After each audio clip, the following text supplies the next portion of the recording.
All right, ladies and gentlemen, we'll welcome you into this event. Let everyone get settled. We've got an awesome panel and a great conversation planned.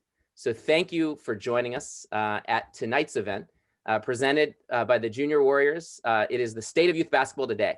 And we're excited to really use this panel as an opportunity to talk to you, youth sports parents, and talk about the state of basketball. I'm your host. My name is Jeremy Goldberg. I'm the president of LeagueApps. And I'll start by giving you a little bit of background myself to help you understand how and why I'll be navigating today's discussion. So first and foremost, I'm a parent. I've got a 3- and 5-year-old here at home, and I empathize with everyone out there right now. It's a challenging time as parents as we balance the questions of safety and normalcy and navigate all the different difficult decisions that we're faced with. I'm also someone who's an aspiring sports parent. I hope my kids follow in my footsteps in my brief but dominant JCC basketball career before I found more success in college intramurals as the wiffle ball champion at Georgetown and ultimately making a career in sports. But I'm someone who believes deeply in the role that sports can play in helping us develop our kids and young people. I'm also a technology executive. I run a company called LeagueApps. We're honored to be partnered with the Warriors. And I think a lot about innovation and disruption. And that is definitely the time we're in, especially as we think about what is to come in youth basketball, the opportunities that exist and maybe some of those challenges. And last but not least, I'm the self-described youth sports futurist. And it turns out you don't need any qualifications to claim you're a futurist. But I do have the benefit of seeing the data to work with professional leagues and professional teams and thousands of grassroots basketball organizations across the country. And I'll bring that conversation in facilitating today's conversation about the state of youth basketball today. I want to start by just acknowledging how fortunate the Bay Area is to have the Warriors, and not just for all the obvious accomplishments that they do in the court and the community, but specifically talking about their leadership off the court, especially in youth basketball, with the Golden State Warriors Basketball Academy. Having the privilege of working with the Junior NBA and many NBA teams, it is incredible what the Golden State Warriors are doing, not just in terms of the way that they think about offering programming, but the way they think about leadership, which explains why they have inspired tonight's event and really putting this content out for all of you, the parents in the Bay Area and beyond. So there's a few goals we have of tonight's events that if you're sitting there spending time with us that we hope will achieve. The first is to provide some practical guidance and insights for parents, ultimately about how to best support your kids. Questions of mental health, physical activity. There's a reminder that sports isn't just about victories and losses. It's about life. There's so much we gain from it, especially basketball. And so how do you use that as a tool? The second is we've got some incredible practitioners and experts when it comes to being a basketball parent. So there are challenges about being a basketball parent even before the pandemic. And there are even more questions now. So hopefully you'll walk away with some tips about being a basketball parent and really guiding your kids. And last but not least, it's times like we're in now that reminds us that we're part of a larger community, like the Warriors motto, strength in numbers. And so I think it's important for all of us to actually understand what's happening in basketball more broadly than just our own kids, and ultimately how we can support each other and our communities to make sure basketball is available for everyone. So with that, we're going to dive into tonight's conversation, and I do so with a lot of humility. I'm reminded of the Churchill quote, that youth basketball, you can think of it as a riddle wrapped in a mystery inside of an enigma. A lot of questions, but we're going to demystify tonight. So I'm excited to welcome our panelists today and have them start by introducing themselves and the perspective they bring. So we're fortunate to have two former NBA players with us. We've got former NBA player and Warriors consultant, Zaza Pachulia. And one thing we hopefully will work in there is Zaza and I's mutual love for Georgian food, which may be one of the best cuisines on earth. We'll see if we get to that. We've got former NBA player and Warriors community ambassador, Jason Richardson. Thank you, Jason, for joining us. We've got Kelly Kratz of the Positive Coaching Alliance, which hopefully needs no introduction for the way that they think about helping parents and helping organizations and coaches deliver not just success on the field, but off. And last but not least, Dr. Chris Lehmann of Kaiser Permanente, who brings a lot of wealth of medical knowledge. And I know the Warriors count on him, and we're fortunate to count on him as well. So we're going to start by providing the opportunity for each of the panelists to kind of share a little bit of the perspective they're bringing to this conversation about youth basketball and youth basketball parenting. So Jason, I'll go to you first and talk about the kind of where you're coming from when you think about this topic, about the state of youth basketball, about the advice we can provide for youth sports parents. What perspective are you bringing to tonight's conversation? Well, being a 14-year veteran, playing NBA, I played high-level basketball in college at Michigan State. Went to the Final Four, won a championship my freshman and sophomore year. High school, played at the highest level, was a McDonald's All-American.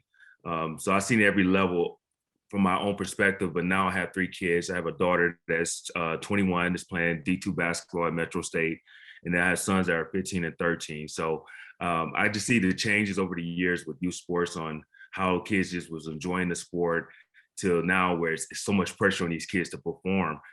So I think that's my perspective going in, just trying to find a happy balance of kids having fun and also competing hard for those that's playing at a high level to get scholarships. And Jason, I think you hit on something that's really important, which is, youth sports and youth basketball has changed quite a bit. And so there's been this pause. I think everyone's excited to get their families, their kids back playing again. But we can also ask ourselves questions about maybe there's a better way to do it or how to think about it a little bit differently as we return to play. Zaza, I'll bring you into the conversation. I know you've got an illustrious 16-year playing career and been part of championship teams. But talk a little bit about the perspective you're bringing to today's conversation about youth basketball and how you'll kind of bring those contributions to today's conversation. I have a lot of similarities with Jay Rich when it comes to experience and me being in the league 10 plus years. I played in the league for 16 years. Just retired recently. I have 4 kids. Oldest one is 12, and then 11 boys that play basketball. And I have 2 girls as well, 2 daughters. They're 8 and 3. They're in the sports as well. My background, I was born and raised in the Republic of Georgia. And I moved in Turkey and to play, starting with youth basketball, age of 14. And then I was 16 years old when I started playing pro ball in a Turkish team.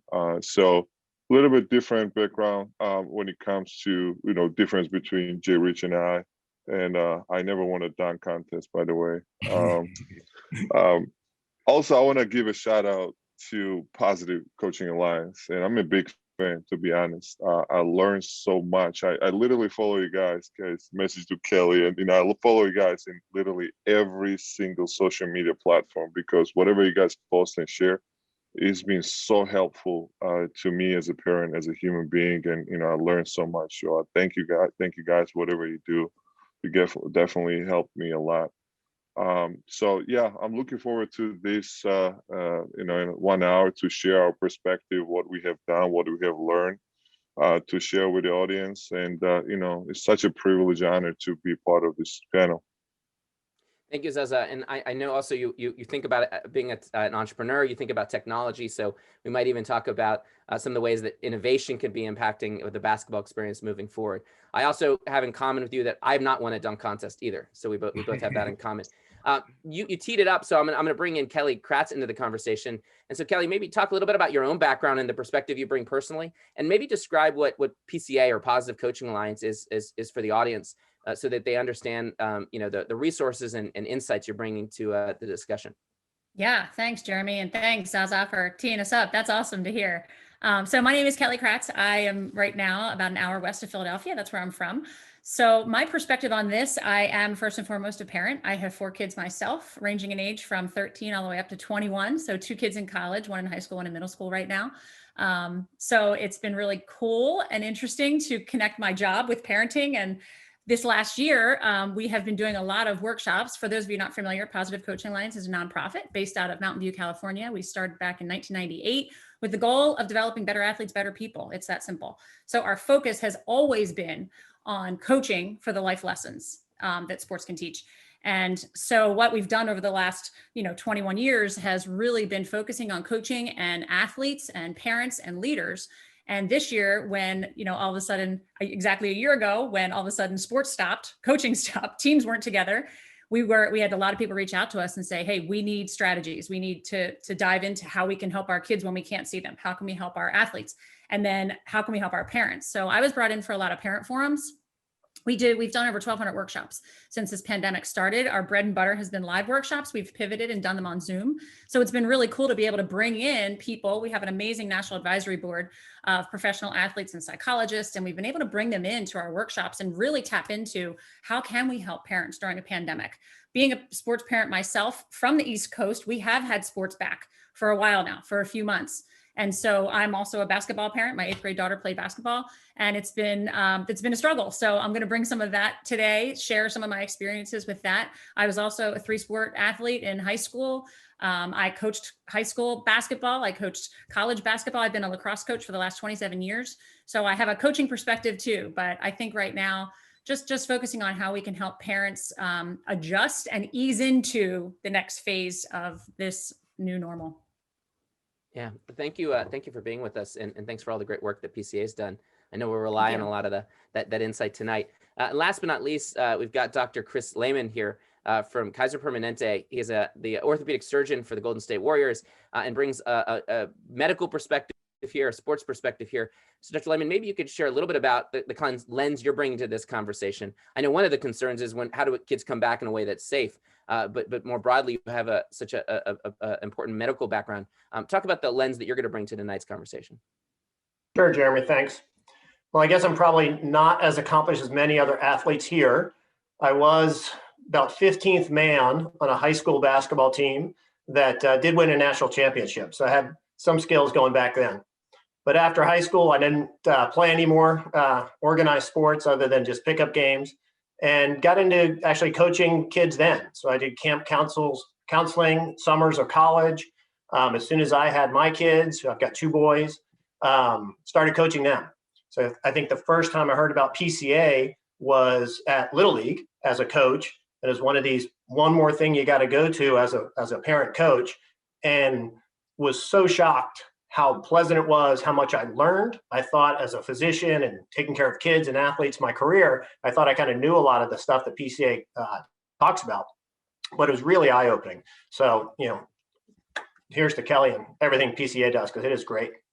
The main thing I'm bringing today, I think, is experience with athletes. And that's athletes who get injured and have to take a pause in their sports naturally because of recovery from injuries and surgeries.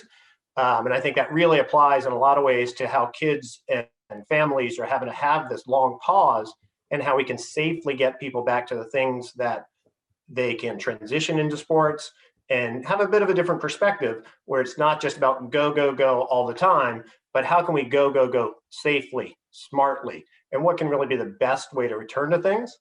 As an orthopedic surgeon, I've seen athletes from 7 or 8 years old through high school, college, professional, and everyone has a different angle or a different reason why they play their sport, but it's all important to that individual and that individual family.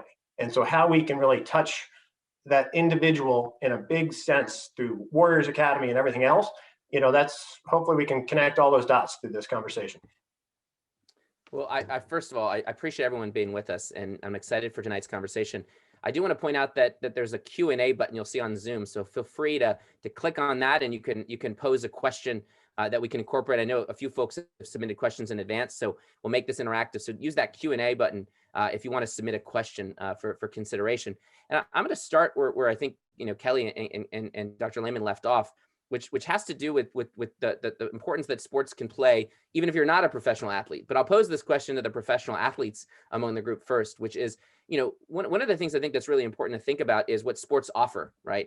Even if you don't become a professional athlete, what are the lessons that you learn that you can try to impart on kids and give them that kind of experience that we can offer. And I think that we've gone through a really interesting brand exercise, because if you said to all the parents out there that your kids have to be involved in basketball and sports, but they couldn't actually play the game, like, what would you do, right? And you would think about all the things, the intangible benefits of sports, if you couldn't actually play, or you couldn't play in tournaments, right? What the value you might find in practices or film study or discussions and teamwork. So I'll pose this first to Jason, which is, when you think about what, as a parent, you think that sports can offer, that you've experienced yourself, but now you try to impart on other young people. What is the value of sports, you say? What is the tool that can offer? So as we come back into this return to play, we cannot lose sight of the things that it can offer.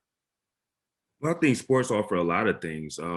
It teaches you how to be a teammate, how to work hard, how to make sacrifices. It just dedication. It's so many things that sports could teach you. And I think my biggest problem I have with youth sports is kids just playing one sport.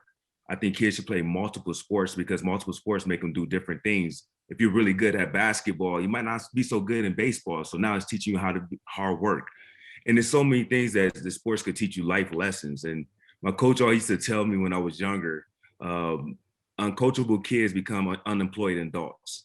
So let your kid be able to get coached a little bit in teaching and understanding how to work the game. But it just learned so many life lessons that sports could teach kids.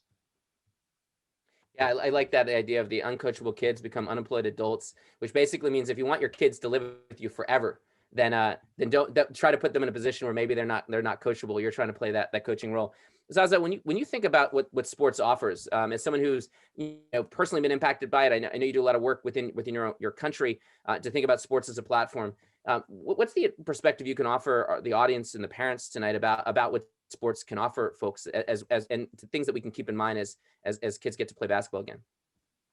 Yeah, I'll continue what Jay Rich said. Obviously, we are on the same page when it comes to the sports offer a lot of great things, a lot of values, and lifetime lessons, right? So when it comes to the discipline, the professionalism, the leadership, the healthy life, the preparation, and most importantly, relationships. So, and it's funny, Jeremy, you asking me this because both Jason and I, as I mentioned, we played more than 10 years, and we both retired. I just retired 2 years ago, and these values, obviously, it's inside of me, right? So, in carrying those values, and now being on the other side of the game in management, and spending time with the business operations or being an investor, you need all of those values, and it doesn't matter what you do in your life. These values are the foundation of the success, in my opinion. That's why I love the sports. That's why I keep preaching about all the youth that play any sport, whatever you love to do, right? And play multiple sports, because you just learning literally every single practice, every single game, every single day. You're collecting all these values, learning.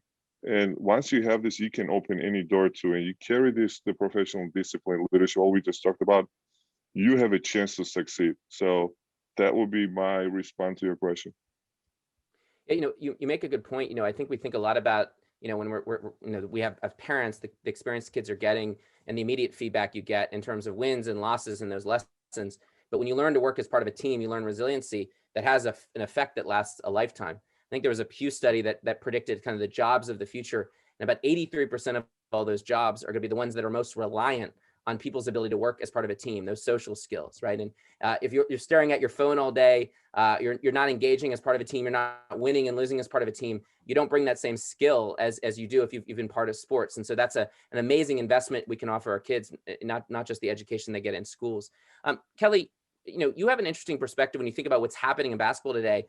Bringing a perspective on what's happening in the East Coast, right? Seeing what the West Coast is going to experience soon in terms of more and more opening. But also just a broader lens through PCA of what is happening in youth sports today, in youth basketball today. So what perspective can you offer about what you see, the trends and dynamics that parents should be aware of? Is this about COVID specifically, Jeremy, or are you talking about youth sports in general? Well, I think you can talk about COVID specifically, but okay. Obviously COVID has really accelerated things that were probably already present. Right. So you could take that question where you want it. I think it's just great to hear like Jason and Zaza say what they're saying. They're at the highest level and they're preaching play multiple sports, get involved. The life lessons are so important. And I think one of the things that, I think that the bubble's actually shifting. The trend is shifting. For a while there, it was everybody had to specialize. All these, your kids had to be on a competitive travel team when they're 6, or they won't make the high school team, or they won't get a scholarship. And, what we're finding it's been a great opportunity for NCAA coaches for us to tap into them and say, hey, what are you looking for? And a lot of them say, we want the multi-sport athlete. We want the kid that has the high emotional intelligence. We want the kid that can play as a team. And that's what they're looking for over the highest shooter. Nobody wants to bring that into their teams. And so even during this pandemic, when a lot of parents have said, again, I have a senior in high school. I know what it's like to have her season shut down in her number one main sport. And a lot of people are like, what are we going to do about this? And there's just such an opportunity to teach the life lessons. I mean, these are things, these kids are going to come out of this pandemic years from now and be stronger, but that's on us to help them do that. So when you take the sport away, what do you have? You have the life lessons. You have, how can I teach my kid resiliency? How can I teach my kid to be creative? How can I teach them to think of others first rather than themselves? All these things that we learn from sports, and Positive Coaching Alliance focuses on those things. Teaching coaches, if you focus on the life lessons, the wins are going to be the product of that. Not focus on the win and then, yeah, maybe you'll learn a little teamwork in there. Maybe you'll learn to be a good communicator, but focus on how do you run a drill and teach resiliency? How do you teach communication? How do you teach teamwork? And these are the things that, I mean, again, when the pandemic first hit, everybody kind of froze and went, now what do I do? But it's been really awesome to hear parents that have been sort of those over hyper sport parents now go, wait, I had no idea my kid could play the piano. Or like, wow, you know, my son can draw. I thought he could just shoot basketballs. Like, this is awesome. And, you know, kids have been able to kind of branch out and say, yeah, I'm here. I'm a person. I'm not just a product of my sport. So that's been a really great thing that we've seen in this pandemic. Yeah, it's such an important perspective, and recognizing that as parents, you know, what is the space we're giving our kids to kind of discover themselves and what sports offer, and this idea that there's not a trade-off between focusing on the life lessons, the importance of sport, and actually being successful on the court. That in reality, if we're focusing on those things, it leads to more success as well. Dr. Lehmann, before we get into some of the specific things as a youth sports parent that we can contend with and think about mental health and mental performance and the ways to support kids in development on and off the field, there's just the health question, right? We're in COVID. And there's a lot of questions that parents are trying to think about, you know, how do they approach this question of allowing their kids to play and what's safe and the different criteria they would use. And there's certainly a question of injuries, right? I heard a story the other day of a kid in this first soccer practice that they came back out of it, tore his ACL, right? Very first practice, you know, after this layoff. So there's the physical side of that, but more practically, as parents are contemplating what is happening with COVID right now, what's the perspective that you can offer so that they can think about the criteria and approaching to decisions that balance safety and participation? Well, that's a really simple answer, I'm sure. The biggest thing, and I think what probably anyone who's learned anything about the past year, it's about balancing things. Balancing risk is really what it comes down to. And so the practical things that any parent looking at their kids' health, their kids' safety, is balancing the risk of the sport versus the benefit that kid's going to get, right? And so specifically on the risk standpoint, probably the biggest thing that you should be concerned about as a parent is kind of what the community rate of COVID is in the group that your child's going to be playing their sports in, okay? So that can be your immediate geographic area if they're not traveling for their sports, or if they're going to travel someplace for sports, you know, figure out what's happening over the past couple of weeks at that location, because that's really going to be the biggest thing you can kind of control. The other part though, and thankfully, everything's kind of heading in the right direction across the country, and certainly here on the West Coast, things are looking a lot better. As the lower that COVID rate gets, just the chance of running into a COVID asymptomatic child, it gets lower and lower. So that's what we're all hoping for. But the things you also want to make sure is happening is, what's the team doing to make their activities safe, right? So again, it's least risky to most risky. And you know, there's some individual sports, tennis and golf, those have been great. People have been doing them all pandemic, super safe. And in general, sports have been very safe. And that's probably the best thing to really kind of to pay attention to. There's not been documented cases of sort of across this scrimmage line or across the goal line contamination of one team to another with COVID. Okay, in outbreaks within teams, in certain sports that are the highest risk, there have been some situations with wrestling and tournaments and hockey, but in general, really one team and one player crossing it to the other team is generally pretty safe, because no matter what sport you're doing, you're only really face-to-face briefly in most sports, okay? And so what we really care about, and the thing again you can control somewhat as a parent, and educating your child on this is really important, is what should they be doing when their team's getting together on the sideline? What are they doing in the dugout, on the bench? And a lot of that's really, really critical. So if you're joining an organization, you want to see good structure with that organization. They should be spaced out when they're doing their drills. They should have as much of their own individual equipment as they can. When they are using shared equipment, there should be sort of organized breaks to clean their hands and hand sanitize throughout that process as well. And And then really the biggest thing and the hardest thing, because it kind of goes against all the other great things of sports, is what happens when they want to cheer and get together and have that real social part. And the one thing that, we're balancing those things again, but kids are pretty smart. Like, they know how to kind of high five from across the room now, and they know how to sort of fake air hug and everything else. And so I think we're going to find that our kids are going to figure this out almost faster than the parents will. We just got to put them in a safe place, or the safest place we can. And of course, and I just got to give a plug for this, anytime a parent has a chance to get a vaccine, go do it. That's by far the safest thing we can do to really drive down those COVID rates. Eventually, with the current FDA approvals, it'll go down to age 16, probably by late summer, early fall. Younger youth should be eligible for vaccinations as well, and that'll coincide well with when vaccines are available for them. So that's probably the biggest thing that ultimately you can control when you're in that environment, but it's all relative risk. Yeah. And Dr. Lehmann, before we leave you on the question of physical injury, right? Risks of ACL, and other kinds of related orthopedic injuries and concussions, whatnot. When kids haven't been playing regularly and now they're coming back to it, any advice you have for parents on the physical side before we kind of transition to more questions on mental health? Sure. Well, and so I should say one other real specific thing. If a child has had COVID within the past 3 months, there's some very specific things those parents should do with those kids, okay? So asymptomatic kids within the past 3 months, so just picked up a positive COVID test, they should have a very graduated return to play program and get clearance from a physician. If a child's had more significant COVID disease than that, so there's several different guidelines on that, but basically a sick kid and a sick kid for more than 3 days generates an extra level of concern, again, just in the past 3 months, of evaluation by their pediatrician in general. And they look for a couple things that are associated with more significant COVID infections, so heart problems, lung problems. Generally, though, if your child was asymptomatic, they're feeling great, they're going to be fine. But in that if it's just been the past 3 months, get them to a doctor. Now, a lot of youth sports, you need pre-participation physical exams anyway, and all the docs across the country are paying attention to this. They know what to look for, which is great. So that's kind of your clearance part of it, but then it's how do you ramp up for it, okay? So in the NBA and baseball, we've got preseason and spring training, right? So I'd love every parent and every child to have their own spring training.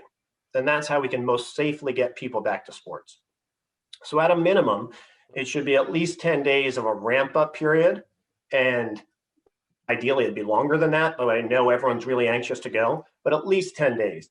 And so that 10-day ramp up period starts with basic, simple exercises, calisthenic types of things, gradual jogging, running, but it's nothing that would go immediately to a contact sport, high intensity sprinting, anything like that. And then depending on the type of sport, so specifically for basketball, it's individual drills, dribbling, passing situations. It's not one-on-one until you've had repetition for a couple days. And so your body's had that chance to build things up. Now, the good thing about kids is they're very resilient, right? But they still need some practice. And that practice is about lung and conditioning and heart health and everything else, but it's also about retraining your muscles. So the biggest thing that's going to minimize that risk of that ACL injury in that soccer player, or in getting back on the court for that first time rolling an ankle, is something we call proprioception, which is basically related to balance and muscle coordination. And if I could just have parents and their kids do one exercise, is stand on one leg in a squatted position, 30 seconds on your right, 30 seconds on your left, twice a day for 2 weeks heading into your sports. That alone is going to give you a leg up, no pun intended, in terms of trying to keep yourself healthy as you get back to stuff. Because it's about balance, strength, and coordination that's going to give you your lowest chance of getting hurt when you first go back to your sports. That's awesome. So there's so much good advice there. One is how you're evaluating organizations, how you're thinking about if your child had COVID, how they're coming back, and then the kind of exercises we can all do. Jason, as someone who's a parent of basketball players and understanding what's happening grassroots, when you think about kids preparing to come back into the sport and physically play, outside of the kind of physical preparation that Dr. Lehmann's talking about, what are the way that these young athletes can kind of get back into the game? What advice or what experience do you have as they're coming back in so that they're able to kind of pick up and where they left off and continue to improve as basketball players? Well, I think the major point is, take it easy. You're not going to get it all back in one day. I think Zaza can attest to this. Yes, in the NBA at the level we played at, we played a lot of games, but also it was a lot of time of rest built in that. I think when you get overuse of muscles and your body parts, that's when the injuries are more prone to happen. So the more rest these kids could get and ease back into it and realize they're not going to get in shape the first day of practice, the first week, it might take them a month to get back to their condition that they were in. The better likely and least likely that they're not going to sustain an injury. Yeah, I think that's important. Kelly, I'll come to you and then I'm going to go to Zaza, because it seems like one of the issues that, and I see this through some of the questions that are coming in, is as a parent, what's the right way to have the conversation with the organization, with the coach, right? Where, especially on the question of physical safety, on their precautions they're taking, on making sure that they're easing back in, where, the coaches and the organizations may have an incentive to get you playing again and make up for lost time. Leaving aside, we'll get to the mental side and the off court stuff. How do you have the conversation with the on court stuff as a parent? It's from the coach perspective, we're encouraging all coaches to have a very specific parent meeting, specifically around COVID safety precautions, just to make sure they can answer any of those questions that are coming up and field any questions. Because again, coaches have never been pulled aside and taught how to coach during this either. So it's new for them as well. So there's going to be mistakes and there's going to be things that come up. And I think as parents, just to stay patient, knowing that we're all getting back in this for the first time. And one parent might be in a different situation than another. We don't know what kind of a trauma a family's gone through, or we don't know what type of issues they've been dealing with as a family. So as coaches, we've been trying to tell coaches, be patient with the parents. But I think from a parent side, just to be patient with the kids too. I mean, just me having to watch my daughter play basketball on a computer screen this season was killing me. And then when you watch and you're like, wait, her chair doesn't look 6 feet apart from the girl she's sitting next to. It should be a little, part of me, even as a parent, you're like, wait, is that what it should be? And then, you just have to be patient and respect has to go both ways. And we all just have to give each other a little bit of grace and say, we're all in this together. We're going to work on it. But point blank is just be honest with why, not just say you need to do this, but as a parent say, hey, this is why I'm concerned about this. And what do you have in place? And the other big thing is, how can I help? That's a huge thing that coaches need parents to do right now, is just step up and say, how can I help? I know this is going to be really hard on your team. Yeah, that's great advice. It's also, I think about what the Warriors are doing with their basketball academy. I think about the precautions they're taking to get kids back playing again. And I think it just, when you work with a trusted organization like that, you're confident in the precautions they're taking. Otherwise, it's really making sure how you're evaluating those organizations to make sure that they're being safe. Zaza, we can talk about the physical side of things, but then there's the mental side of things, right? The question of mental health, the question of mental performance. And it's certainly right now, we know that kids have been isolated. They haven't been able to be with their friends or often be in person. So it's challenging. So when you think about it from the perspective as a parent and as an elite athlete, and you think about what they're experiencing, what perspective do you have about the kind of the ability for parents and coaches and organizations to really support kind of how kids are dealing with the mental dynamics here? Yeah, not only kids, but I think the adults are having problems with it. To be honest, Jeremy, it's been a very tough year for all of us, right, in the whole world. But one of the things actually we talked about some values and life lessons sports gave us, and it definitely gave us not to give up on and always find a way to make it work, right? So totally understand it's been tough year, something that probably don't want to see it again, but what are you going to do about it, right? Are we going to sit here and whine and complain? I mean, you got to fight through it together, all together. If you know somebody or you don't know, it was all about support. It's all about the teamwork, right? So whatever, it's just, all of you got Kelly and Dr. Lehmann, Jason said about how we come back. We talked about how coaches need to do their job, how parents need to support the kids, because if you put the kids in the gym, first they're gonna do, they're gonna start playing one-on-one, at least in basketball.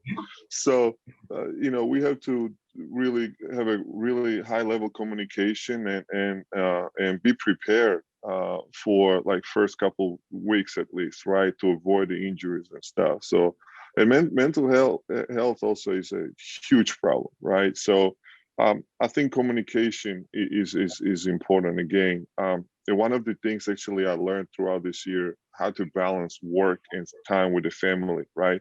We already know that kids going through tough times, right? So it was like, for me at least, it was time to spend more time with them, right? And especially while you're playing, you're already limited with playing 100+ games and be all over the country. And especially me playing for Georgia national team, be all over the world, literally. Like, it was 12 month the process. So after retirement, and now we're dealing with this COVID. So especially having 4 kids, probably Kelly would understand me. It's not about you concentrate on one kid. All 4 kids need equal attention and specific attention. So it was about what's most important thing, right? That was the biggest question that I had to ask myself, what my wife and I, what's the most important thing? So it's about our kids, their mental health, their general health, and their future, right? So that's what we started doing. So spending more time with them. We had to get creative as well. Obviously we were limited, but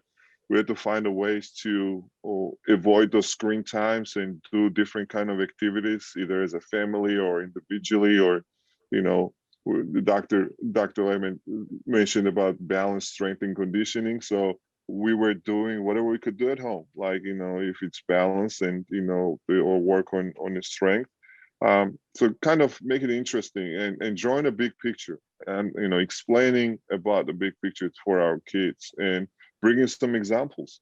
And beside talking, actually, us as parents, we had to do the same thing, Jeremy, because one of the things actually I learned lately, one of the greatest advice I got lately was from a mentor. And he said something like this. And obviously we all wishing and hoping our kids are happy, right? That's the most important thing, for them to be happy no matter what they do. And actually starts on us as a parents. Like, we can preach as much as you want to, but to show and lead by example is very, very important as well. So again, we started with us as a parents to get creative, and then also telling, look, it works. Like, it's pretty cool actually. So we were able to get through this tough years and hopefully better days ahead of us. I appreciate that perspective, and I think it's been so amazing to see even professional athletes where so many people idolize them. The willingness for somebody to come out and talk about their own challenges, I think, has opened up the opportunity, as you mentioned, communication, for people to share that as well, and also the advice that you got to take care of yourself before you can help other people, even your own kids, right? As you think about that. Jason, one of the questions that came in on the Q&A, and I encourage people to keep putting those in there, was going back to your advice about playing multiple sports.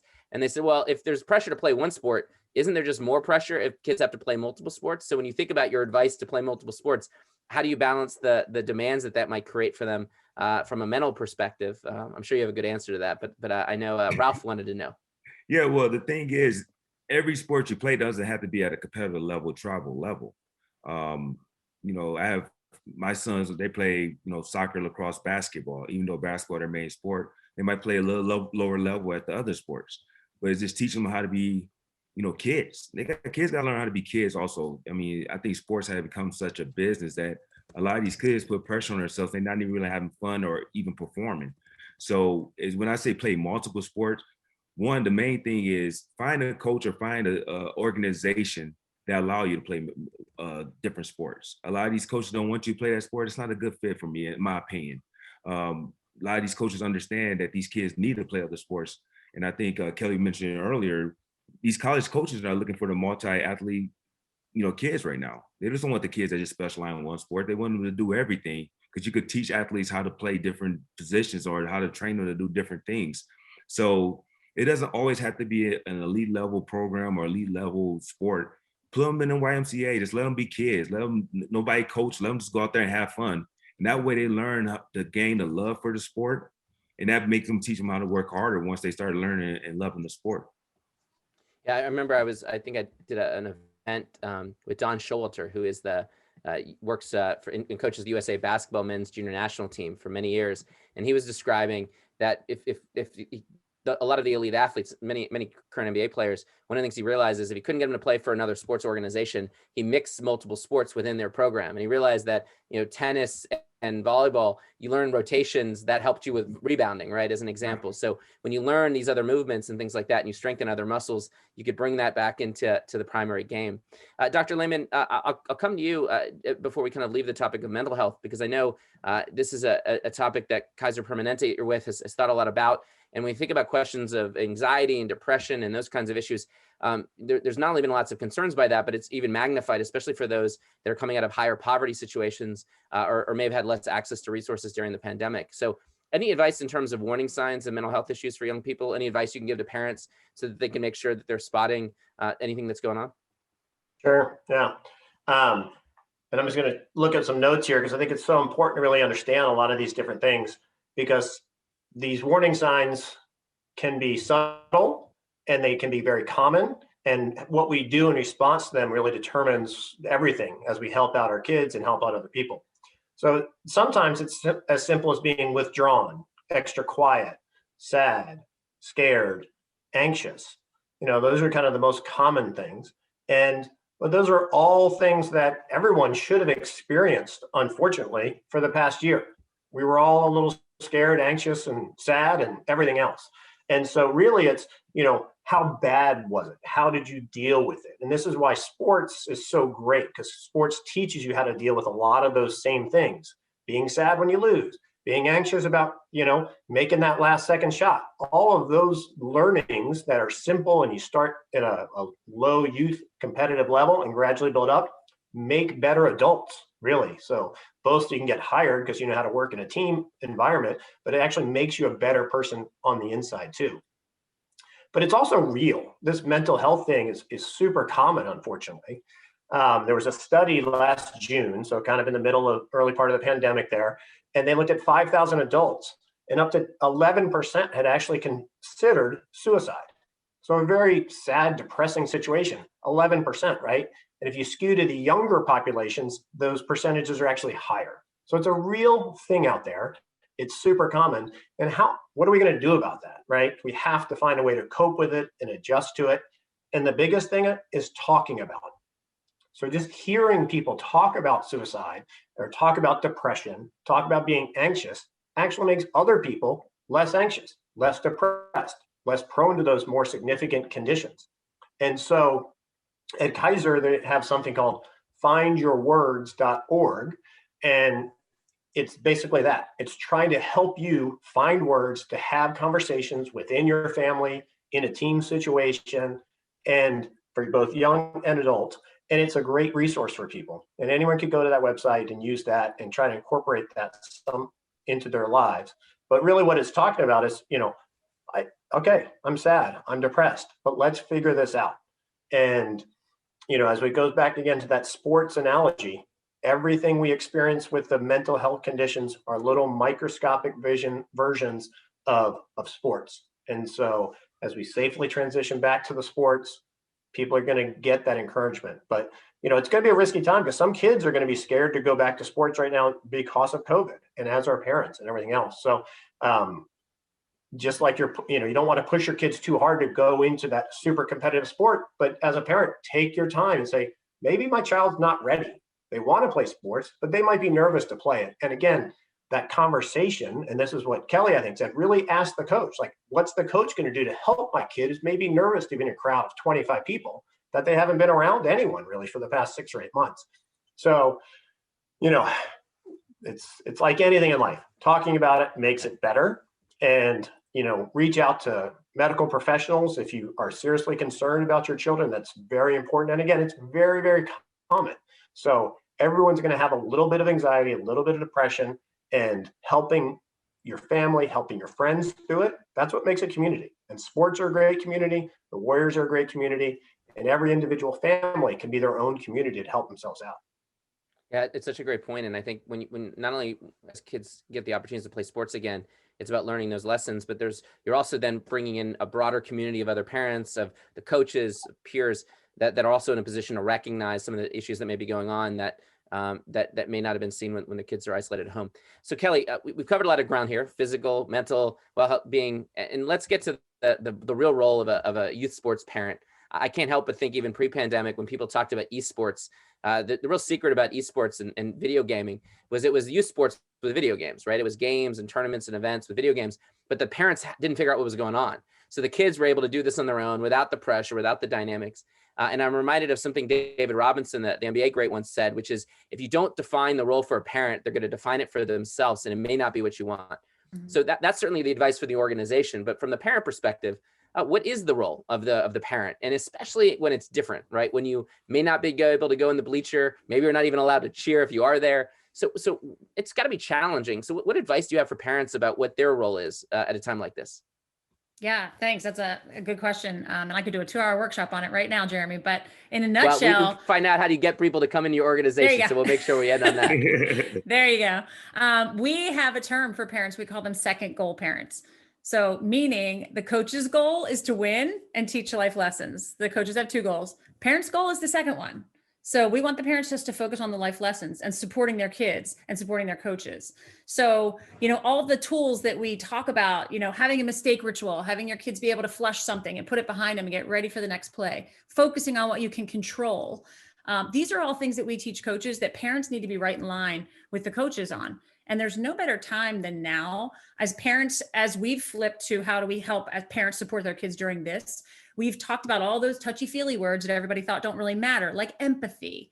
Okay, how as a parent do you have empathy when your child is seeming like they're depressed? They don't want to get out of bed. They're tired. They're sick of it. Maybe they just say, I don't even want to play basketball anymore. I'm just done. And all of a sudden, as a parent, you're like, what's going on? You have to check yourself and say, do I want this more than my child does? Know your child, talk to them, validate those feelings. As Dr. Lehman said, it's normal. Yeah, you are suffering from some anxiety right now. We all are. It doesn't mean you have an anxiety disorder. Or yeah, it is depressing when you haven't been able to play with your friends in a year. You don't necessarily have chronic depression. Now, I'm not belittling that because that is a real thing, as Dr. Lehman said. But I think as parents, the communication that we have with our kids, the other big thing that we've been talking to parents about is be honest with your kids. It's okay to say, this has been really tough on us too. This is really hard. You don't always have to be the strong, like, I got it all together, because if they see you having it all together, then they're going to think, oh, I guess I have to have it all together too. We want open and honest conversation between kids and parents, because that's the only way you're going to get anywhere. So having empathy, practicing gratitude with your kids will model what you do more than they give us credit for. They don't always act like they do, but they really do model what we do. So empathy, vulnerability, honesty, gratitude, those are all things that are not just fluff words, and they really come into practice right now at this time to help our kids get through this. Yeah, we'll put a fun TED Talk in the chat. There's the editor at large of Esquire, a guy named AJ Jacobs, has written lots of books where he focuses on different topics. And his most recent project was on gratitude. And I think it was called 1,000 Thanks. And basically he was sitting around the dinner table with his kids. And before dinner, he said, I want to thank everyone that was part of making this meal possible. Be able to, people who worked on producing worked on the farm that produced the meal. And his son said, well, if you really were sincere, you would figure out how to thank them. So he turned out, he's like, okay, let me figure that out. And so he tried to thank everybody involved in his morning cup of coffee. And it led him onto a journey around the world that involved him thanking 1,000 different people that were involved in simply making a cup of coffee. And the exercise was really about, like, you don't think about all the little thing that goes into it. And I think it's important, especially as you think about the organizations like the Warriors or all the youth sports organizations, that what they're putting themselves through to make basketball or other sports experiences available right now. So thanking them for the time they're taking away from their own families to get things set up, to make sure those precautions are taken. Having that kind of gratitude shifts the dynamic a little bit more from a focus on playing time and on some of the other issues. So Jason, one of the advantages I realized when we talk to professional athletes, when you're giving advice to parents, is it's one thing for a coach or someone else to advise what a parent should do. But if you're a professional athlete and you have opinions about what it is, it carries a lot of weight, especially if you're not trying to tell the coach what to do, right? You have your own perspective. So when you think about that role of the youth sports parent, which is magnified in this kind of slow return to play, what advice do you have for parents? How should a parent approach being a basketball parent, being a youth sports parent? Well, it's funny you said that, because I did have my my history and my past question from some parents. But I think me, as I look at it, and I'm going to have my 2 kids went through it, and I have my daughter go through it. We looked at it where we look at the program, the organization, how the coaching is, how they discipline their girls or the boys, how they showing the game, how they teaching the game. And we left it to the coaches, because that's what we did. We trust in these coaches to be good coaches to our kids. And so for me as parents, when you put your kid into one of these programs at the elite level, or even at a YMC level, just look at them, see what they're offering to your kid. Are they teaching your kid, life lessons on and off the court? Are they teaching them to work hard? Are they teaching them to be a good teammate? Are they teaching them to share the ball?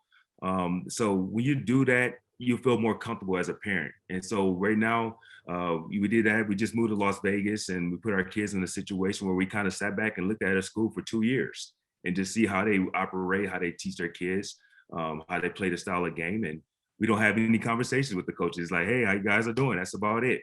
But we trust those coaches because we did our research and we studied that program, and we leave it in their hands because we trust the coaches. Yeah, I think it's important, and it's a great point that connects so well to what Kelly was saying, which is if the parents focuses on the life lessons you get from sport, most coaches aren't used to the conversation on, well, how are you helping our kids communicate? How are you helping them to be better leaders, to be better teammates? More often than not, the conversations are about playing time, right? Or why did you do this? Or shot selections, exactly. So I think it's hopefully a more welcome question when it's how can I help you, and how can I help you support those life lessons? It's a refreshing conversation that I don't think, unless they're PCA trained, may not be happening as often as we'd want. Zaza, and I know you may have to jump a little bit early, but when you think about the perspective you bring as a parent, as someone that now works, played in the league and now works with so many of the professional players, what's the perspective you have as a parent and the way that you can help the role that you see in helping develop their kids and other players on the court and off the court, right? What advice would you give parents? One of the things actually I've been working lately, Jeremy, I've been working really hard because it's very hard for us as professional athletes to not to say anything about, missed layup or missed shot. It's very hard, but, but at the same time, I got convinced that I had to work hard, and I think I'm getting better. I want to be a dad. That's the most important. I want to be a parent. I want to be a father. I want to be my kid's best friend, right? And I believe last thing your kid wants you to, to hear from you is, to be a best friend, to be a parent, and to be a coach. It's too much noise, overall, when you look at the big picture, then you lose that relationship with your kid. So Jay described it perfectly. Let the coaches do their job, and it's actually what I can do as a parent, help him to make the right decision, because throughout any career, not only professional athlete, it's important to make the right decisions, right? So, you can expect teenager to make every right decision, but that's where we come in with our expertise and with our experience, with our knowledge. So, what best fits for you? What's the best move for us right now for your future to see the bigger goal, right? So, it's a journey. It's not a marathon, but every small steps matter. And I'm definitely don't want to underestimate the value of having fun, for those kids. And to me, that's where my biggest focus is. Let's have fun, let's enjoy, right? Let's work on the life skills, as Kelly said. That's very, very important. I just want to be a dad. I want to be there for you every single moment, whenever you need. Because, like he said, same thing with Jay. I'm pretty sure they know what we have done in our careers, especially. Maybe they don't remember everything, but that's why there's the internet. They can they can see some of the highlights, hopefully positive highlights. But Well, Zaza, I know you're going to jump a couple minutes early, but I want to ask you to speak maybe for 30 seconds on this topic, because you're someone that's not only an ambassador for the Warriors, but for the game globally. And I think when we think about sports and what it offers, it's not only about what it offers our kids, but the opportunity for us to connect and bond over something that brings people together from all kinds of backgrounds. So when you think about the power of basketball, the power of sport to bring people together, and you think about your home country in Georgia and experience being here in the States, where it feels like there's so much division, what can you say about why sports can matter so much at a time when we can feel so divided and isolated about bringing people together? sports definitely bring the people together. We've seen it multiple times in our lives, right? One of the things I remember back in my country, 2016, 17, I got 1.5 million votes, from country that population is only 3.5 million people. Insane, right? So, and that's what happened. And Jeremy, not one single time I asked anybody to vote for me for All-Star. Because I was keeping it real. I know there was I was not right fit for the All-Star game and weekend, but that's a perfect example, right? So what sports can do. Before I leave, I definitely want to give a shout out to the Warriors Basketball Academy as well for doing what they do. I played for 6 different teams throughout my career. No disrespect, to any other organizations, but the Warriors Basketball Academy stands out, and they're doing amazing things. They're being creative. Throughout my experience, when I played for the Warriors, I attended multiple camps that they hosted. I sent my kids to the even overnight camps they had in Monterey. So, from Jeff Ediego and all his team are just amazing human beings. And, those are the type of people that, I trust with my kids, because I know they're going to learn all the right things throughout those camps and throughout the time for them to be in time with them. So on that note, sorry, I got to leave you guys. Thank you very much. And it was great for me, Kelly, Dr. Lehmann, Jay Rich. A lot of respect to you guys, and it was really interesting conversation. Jeremy, thanks for making us look good, and hopefully parents found it very interesting and useful, our conversation and sharing our experiences. Well, for sure, Zaza. And the only thing that unites people like sports is food. So you and I can both agree that if everyone has Georgian food together, good things happen. So I'll get that plug in as well. Thank you, Zaza. And we're going to continue with the panel with a few final questions, but appreciate you. So Jason, Chris, Kelly, we're going to go in a lightning round. The questions are flying through. So quick answers here before we end by bringing Jeff and the Warriors Basketball Academy into the conversation. So first, I'm going to go to Dr. Lehmann, which is about if there are any studies or information about kids playing indoors while wearing an N95 mask. Is that something they should be doing, wearing masks when they're playing? Is something that you might consider or provide some guidance on? Yeah, so in general, outdoors is always better. It's not always possible, but if you can do it outside. So if you can wear a mask and participate without causing excessive breathing and excessive kind of stress on your system, so as if you ran 100 sprints or something, then you can use a mask for all of those activities. The reality in N95, if it's working properly and fitting well, you won't be able to do that. It's just too hard to breathe. I'd rather have someone wear a simpler mask, keep a little more distance, and wash and clean their hands more frequently, then I would say go play a sport in N95. It's just, It's more practical that way.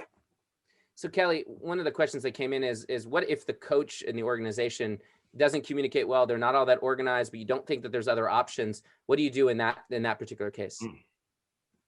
I think, again, you as you know, Jay Rich even said, you gotta feel out the organization. And if it's not a right fit for you at this moment, then it's not the right fit. Then you find one that fits. You try to do what you can to advocate for your safety of your athletes and yourselves. And if it's not the right fit, you find an organization that is. Yeah, and I would I think whether it's through PCA, you can see organizations or maybe ask for feedback of PCA chained organizations, or contact the Warriors Basketball Academy. I know there's Junior Warrior affiliates that they can provide some guidance as well of high quality organizations. Jay Rich, question to you before I bring up Jeff.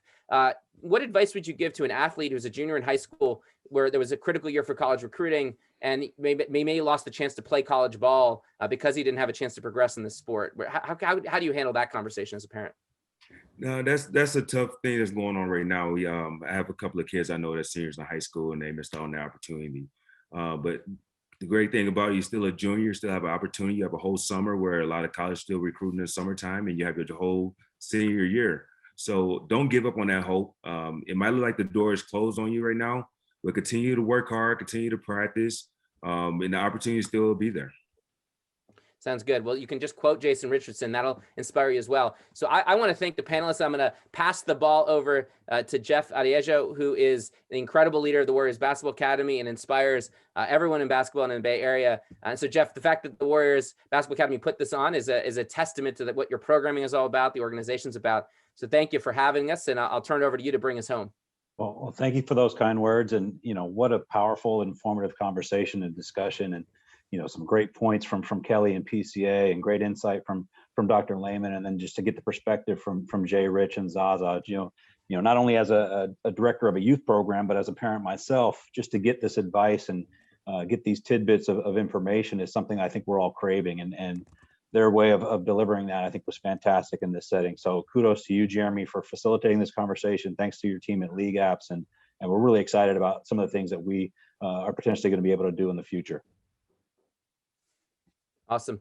And if they want to find out more information about the Warriors Basketball Academy, we'll put that chat link in the chat. I know there's programming going on. You got Shoot 360 going on. So if you want a place for innovation, they'll turn to you and the Warriors. Appreciate you. Appreciate the panel. Have a great evening, and we look forward to seeing you soon. Thanks, guys. Thanks, Jeremy. Everybody. Thanks, everyone. Thanks, everyone. Take care. Appreciate you.